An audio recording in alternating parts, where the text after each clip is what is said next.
When is the best time to set up a poultry farm? Budde ekyobutuufu, kiseera ky'ekituufu, season ekyentuufu gye walisaanye okubeera nga osetinga faamu yo eya poultry. Budde ekyobutuufu bwe walisaanye okubeera ng'oteeka ssente mu bulunzi bw'enkoko. Kyekindeese olwaleero. Ng'omupya beera nga osubscribinga omukutu oli ku Ahmed Local Poultry Breeders.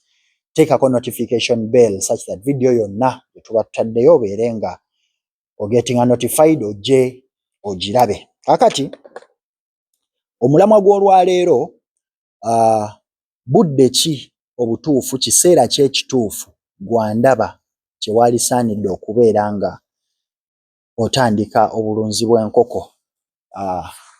To elaborate, njagala okutegeeza nti kino kisinziira ku breed gy'ogenda okulunda. Kankuwa ekyokulabirako.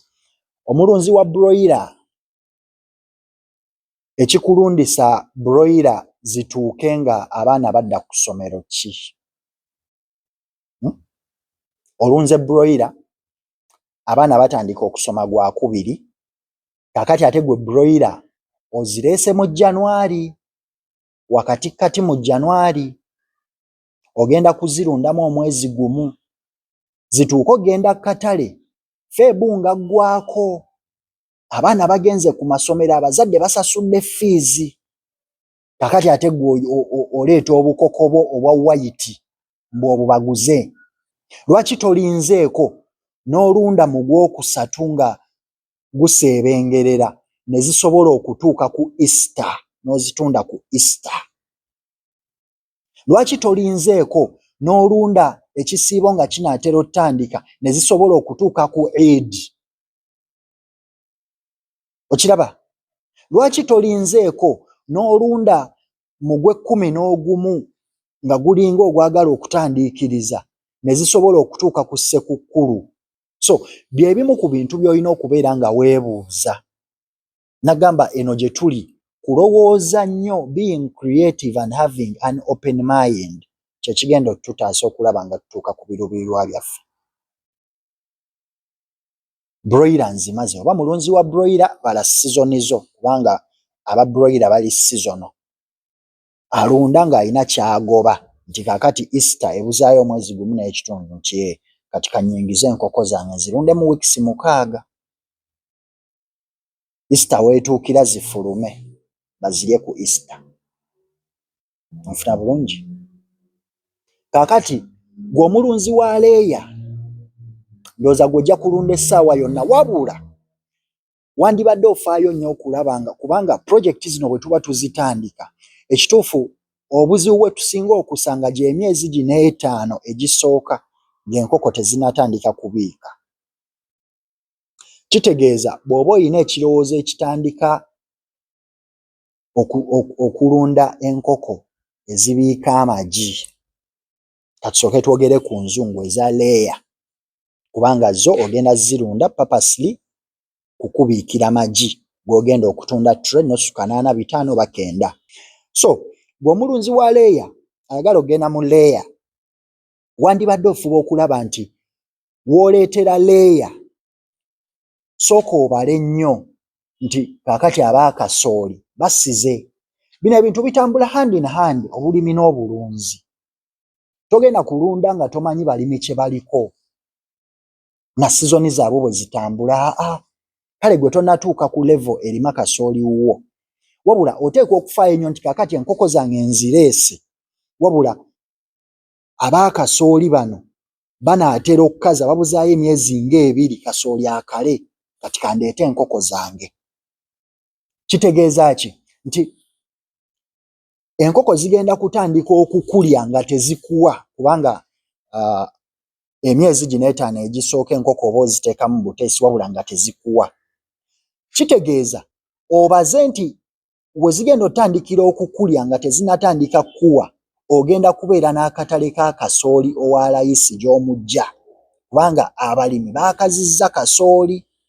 Wabaze season nga abalimi bakazizza, kaakati gula kasooli ositookinge. obale nti ono kasooli ayinza okuntuusa paka ku mwezi ogwokutaano ng'enkoko zitandise okumpa kasente, kuba wali ziba zigenda kuba zeeriisa, projekiti ejja kutambula.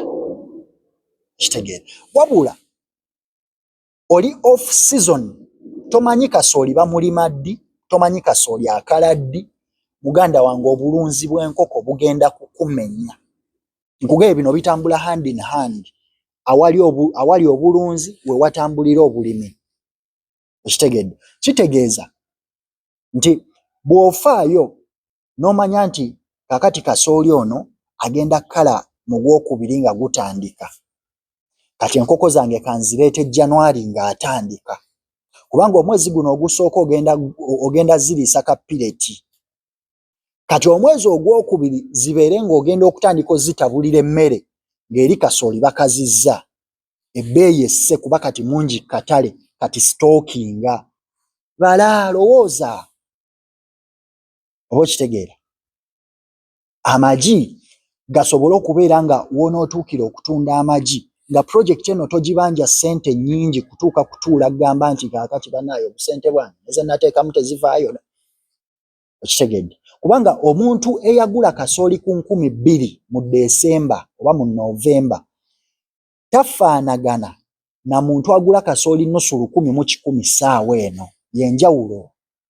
Ennusu 9, that is a very big difference. Omuntu eyalunda mu Novemba nga enkoko ze zaali mu stage etamuwa ssente, mu Novemba Desemba kasooli yamugulanga 2,000, 1,900, 1,960. Kakati gwe atandise mu January, Feb, March, kasooli omuguze ennusu 1,000. Leya tuzimaze. Ategedde tegeera. Tugende ku nkoko ennansi. Bwe tuba tulunda enkoko zino ennansi, bwe tuguladde old, tugula nga ziri mixed, enkyala oba enseera n'empanga. Kitegeeza oteekwa okubala nti w'otandikira projekiti yo ogenda kubeera n'akatale k'empanga we zituukira okgenda ku katale ng'akatale kakola ki? Weekali. Weewale abasuubuzi okujja okusuubulako enkoko zo gumu kitundu olw'okuba tolina katale w'ozitunda. Kankuwa ekyokulabirako ekyange kennyini. Njagala obale bw'oba ojjukira bulungi projekiti yaffe yatandika nga 10 Desemba. Kakati njagala otuule obale Idi ey'ekisiibo kino kye tugenda okutandika. Idi egenda kubeerayo ddi? Kakati bw'onoobalaabala obulungi ojja kukiraba nti enkoko zange ku Idi zigenda kuba ziyingira emyezi emeka? Emyezi 4 ly'ebbanga lye tutwala enkoko empanga ku katale. Kitegeeza bino saabigwamu bugwi. Saakeera bukezi ku makya ne nga kakali leero nkubyeyo kaddiiru kantandike nga 10 Desemba. Nedda. Kubala n'omanya nti kaakati mu nkoko zino zendeeta wadde ndeeta za kumpa magi na kwaluza na biki, naye nninamu empanga. Kakati empanga zino ngenda kuzitunda ntya? No planning ahead. You need to be optimistic. Nzize nkugambanga mirundi mingi. Oteekwa okuba nga olina obusobozi obulaba enkya. Okitegeera? Oteekwa okuba nga olina obusobozi obulowooza nti kaakati kino kyenkola ssaawa eno kinteekawa mu myezi 6 okuva kati. Bw'oba tosobola kupulaninga bya myezi 6 kati eno tojja. Eno tojja. Bigenda kukumenyaamu, genda osuubule legging ne jegging ne top dress. Eno mu Bulunzi tojja. Ffe eno mu Bulunzi tukola ne projekiti ng'ogibalidde emyaka 2. Ng'omanyi nti mu myaka 2 togenda kufunamu, naye nga after emyaka 2 ogenda kubeera miliyoniya. Okitegeera? So njagala 15,000 zendya leero, njagala 2,000 gye nsindikira gundi leero, kati eno tojja sooka otuleke. Bw'onootuuka n'ofuna obuvunaanyizibwa obumanya nti tetukyagoba ssente za 1,000 nti njagalayo 8,000 enkya, n'obala nti njagalayo 2,000,000 mu myezi 4 oba mu myezi 8, eno ojja kujja naye kati tonnaba. tonnatuusa sooka otuleke. Kitegedde. So enkoko eŋŋanda zitandike ng'okimanyi nti mu nkoko zo mulimu empanga, era otandike ng'obaza akatale k'empanga nti empanga zigenda tutuukira mu bbanga bwe riti waliwo akatale ka Easter. Okitegeera? Kati ssaawa eno gw'ayagala okulunda ng'oyagala empanga zo zituuke ku Easter tonnabeera leeti, ziteekemu oziriise, zijja kutuuka ojja zitunda ku Easter. Oba onfuna bulungi? Ssaawa Easter weenaatuukira zijja kubeera myezi 3.5, ziteekemu zijja kukola. Ekitegedde? So ddi lwe tulina okutandika obulunzi, ddi lwe tulina okubeera nga tusetinga faamu zaffe ez'enkoko, kakasa nga nkuzzemu okusinziira ku breed gy'olunda. N'ebigambo ebyo ngenda kusigala nze Prince Ahmed, omulunzi w'enkoko eŋŋanda Nakinku. So n'ebigambo ebyo tulabagane mu vidiyo yaffe egenda okubeera nga eddako. Prince Ahmed geemanya, Ahmed Local Poultry Breeders gwe mukutu, akuuma atakuumira mpeera. Assalamu alaikum warahmatullahi wabarakatuh.